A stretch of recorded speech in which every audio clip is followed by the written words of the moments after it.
I don't think I've ever planned such a gorgeous TBR of books that I feel like could mostly be 5 stars. Every single book on this list I am super excited for.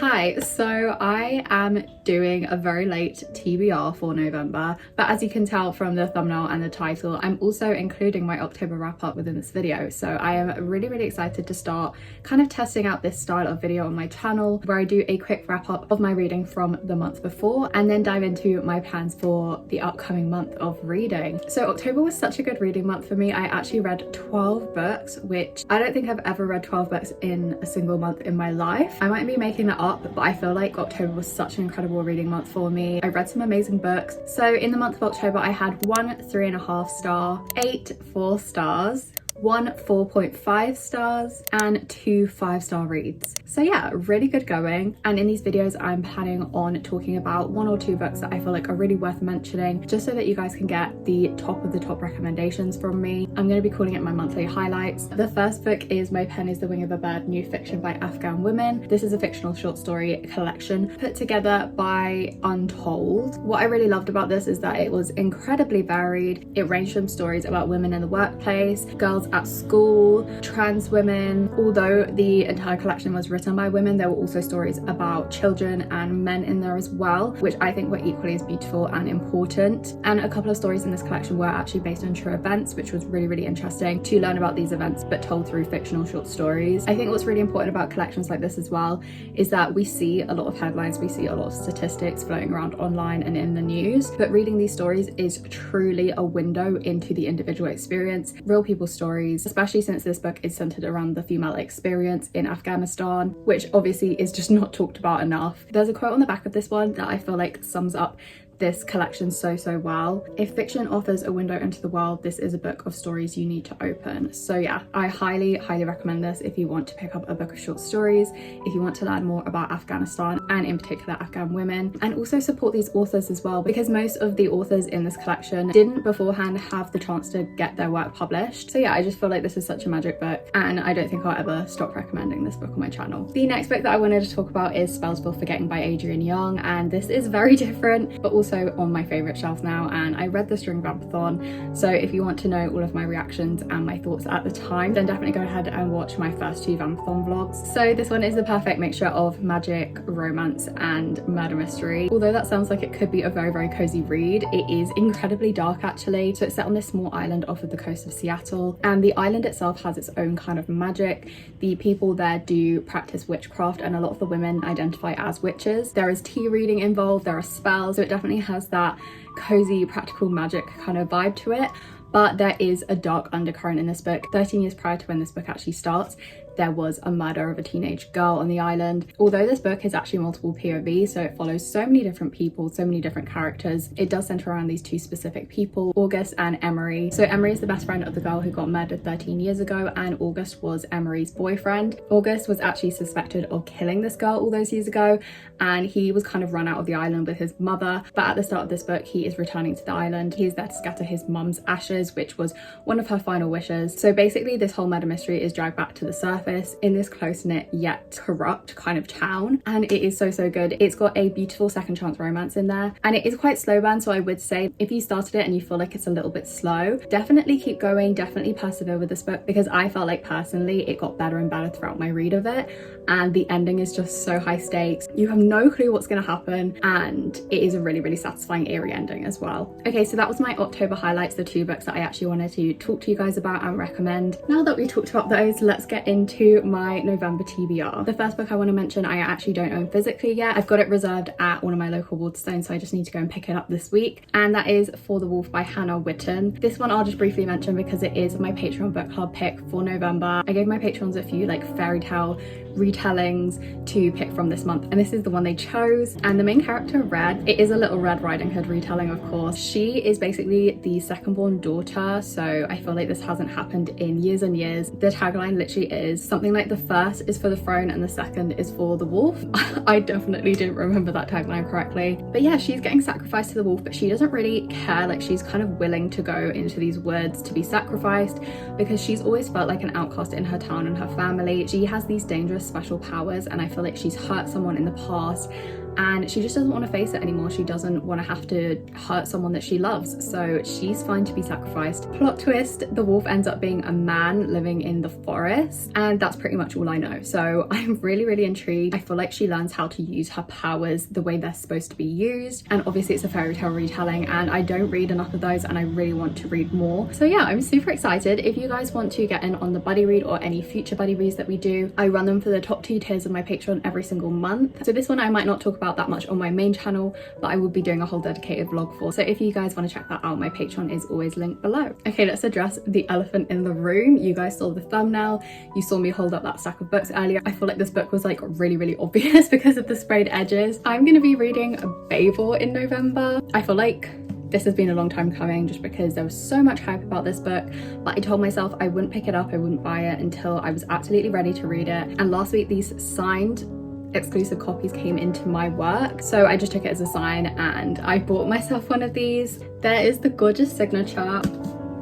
I'm so excited. I barely want to touch this book. It's probably one of the most beautiful books that I own. But yeah, I'm finally going to read Babel this month. I have plans to start it in a few days for a specific video, which I hope you guys enjoy actually. Yes, I'm intimidated by the size. Yes, I'm intimidated by the themes and the height, but overriding that is just my excitement to read this. I hope you guys don't mind if I just hold this here because this is super comfortable because it's a heavy book. But I recently started reading The Poppy War by R.F. Kuang and just fell in love with the writing straight away. So I just have no doubt that I will love this, if not for the plot then for the writing. I actually barely know anything about the plot. It's set at Oxford University, which is a place that I visited very recently, and I think Babel, the Babel building, is Oxford University's prestigious Royal Institute of Translation. The main thing that I've heard discussed about this book and like the themes is that it's about the colonization of language, which is actually something that I'm really interested in. A friend of mine back at university helped found this group, this annual event called Decolonizing the Curriculum, and I always found those events super interesting and always loved the panels and like what these students and the professors at the universities had to say about our curriculum and how it's taught and what the government wants to teach us. So yeah, I definitely think that I will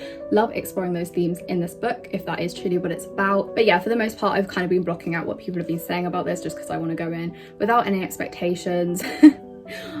Literally going against like the whole of what I've just said for the last like couple minutes. I'm gonna try and limit my expectations on this. I don't want to put pressure on my read of this book. One, because it is so long and I feel like the reading experience will be more intense and less enjoyable if I put that pressure on myself. I'm just gonna kind of go into my read with this with an open mind, and I will let you guys know all of my thoughts because like I said, I will be doing a whole vlog with this as one of the books on that TBR. The next book on this list is The Picture of Dorian Gray by Oscar Wilde. So one of the 4-star books that I actually read in October was The Canterville Ghost by Oscar Wilde, which I'll pop on screen here. It was a really great introduction to Oscar Wilde's writing. It was a short story, it was gothic, it was funny, and I know that Oscar Wilde is funny because I really enjoyed the play The Importance of Being Earnest. Although I haven't read it, I did watch the play a few years ago. It's still on my mind to this day. It's one of my favorite plays I've ever watched. Yeah, I'm just really excited to get to one of his potentially most famous works. I feel like this could be the book that Oscar Wilde is known for. Like, this is the one I hear people mention most, and all I pretty much know about this book is that it's about Dorian Gray. Here's his portrait. He basically sells his soul for eternal youth and beauty, which sounds like such a great premise. So yeah, that's the second book on this list. The third book is another classic, another very famous gothic classic, and that is Rebecca by Daphne du Maurier. I remember this being gifted to me by a subscriber like a year ago and I still haven't read it. Tragic, I know. I don't know why I haven't read this yet because I just know that it's gonna be a classic that I enjoy. I am intimidated by most classics, but I'm not intimidated by this one just because it is a kind of psychological ghost story. I don't think there are any ghosts actually involved, like a psychological haunting. Our main character, she is a young lady's companion and she's holidaying in the south of France. Oh, she's not on holiday, she's working. And they meet this dashing young widower and he quickly like falls in love with her, asks her to marry him and whisks her off to his estate. But once she gets there, it's kind of apparent that it's haunted by the memory of his dead deceased wife. This book is one of 2 books on this list that I put on my 2022 TBR back in December of last year, and I haven't read it yet, and it's November, so that's why I've popped this on the list for this month. I do really want to read this so I can eventually watch the Lily James adaptation. Love Lily James. Don't know about Armie Hammer, but I'm willing to watch the movie because it did look really good from the trailer. So yes, something very, very different and yet very exciting for me is the next book on this list, which is Beartown by Fredrik Backman. I've wanted to read Fredrik Backman's books for a while now, and this is the first book in, I think, a trilogy or a series, and a customer at the bookstore actually was getting the third one, and I talked to her about it because I was interested in his books, and she said that I had to start with Beartown because she absolutely loved it. She says this series also just gets better and better, so I'm so excited to start a contemporary series. Like have I ever read, now I'm gonna like break my brain thinking about this, but like I don't think I've ever actually read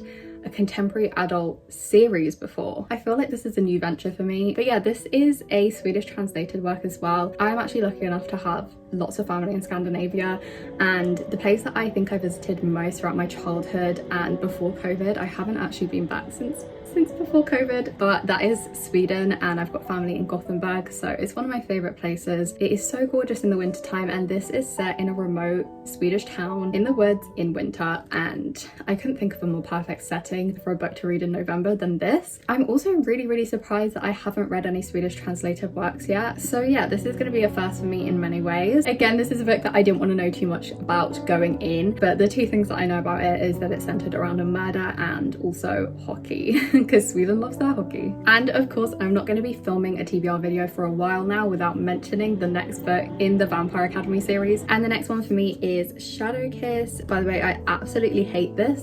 Don't miss the major film. It's on every single one of my copies. So quite simply, my goal at the moment is to read one of these books every single month, and obviously I'm doing quite well this month because I've already started this. I'm gonna keep up the momentum on this one. I think I'll finish this series by February or March if I stick to the one book a month rule. But yeah, from what I've read so far, I think I'm actually gonna really enjoy this one, maybe even more so than the second book. Okay, so the last book on this TBR is a book that you guys actually voted for, and that is The Invisible Life of Addie LaRue by V.E. Schwab. So technically this was on last month's TBR because I got you guys to vote at the beginning of October on which V.E. Schwab I should read next within that month. I didn't actually have time. I ran out of time to read this one because I read so many other books, especially for Vampathon. So I decided that I would pop this on to the end of November's TBR instead and keep to my promise that I would read this one since you guys recommended it. And I was kind of expecting that. I know this is a very hyped book. Like Babel though, I'm going to try and go in with limited expectations because I know that some people don't like this one as much, and I don't want to again put the pressure on it, and I've been putting this off for so long because of that pressure. I don't want to assume that I'm gonna love it and then be super disappointed. And by the way, this is the gorgeous first anniversary edition from Waterstones. It's illustrated, it has these gorgeous flowers on it, and also that. But yeah, there are loads of illustrations throughout this book, and like the end papers and everything, like it is so gorgeous. So I feel like this would just be a fun reading experience anyway, and I do like V.E. Schwab's writing a lot. Okay, so this is my physical November TBR. Obviously I've got some audiobooks and I haven't got For the Wolf yet, but hopefully I'll be getting that over the next few days. I'd love to know which book you guys want me to read the most and which you think I should prioritize. Again, like I said at the beginning of this video, I actually think that this is the most amazing TBR that I've created since being on BookTube. I know that's a very strong statement, but tell me I'm wrong. Tell me I'm wrong. Look at this. I'd also love to know in the comments what your reading plans are for November. I know that this video is coming to you guys a little bit late, so let me know what you've read already that you've really enjoyed and what you're planning on reading next. And also let me know if you enjoyed this wrap-up / TBR style video and if I should continue doing it like this. Thank you guys so much for taking the time out of your day to watch this video. All my social media and Patreon links are down below if you're interested and want to follow my life anywhere else. But yes, love you guys lots. Thanks for watching, and I will see you in my next one. Bye.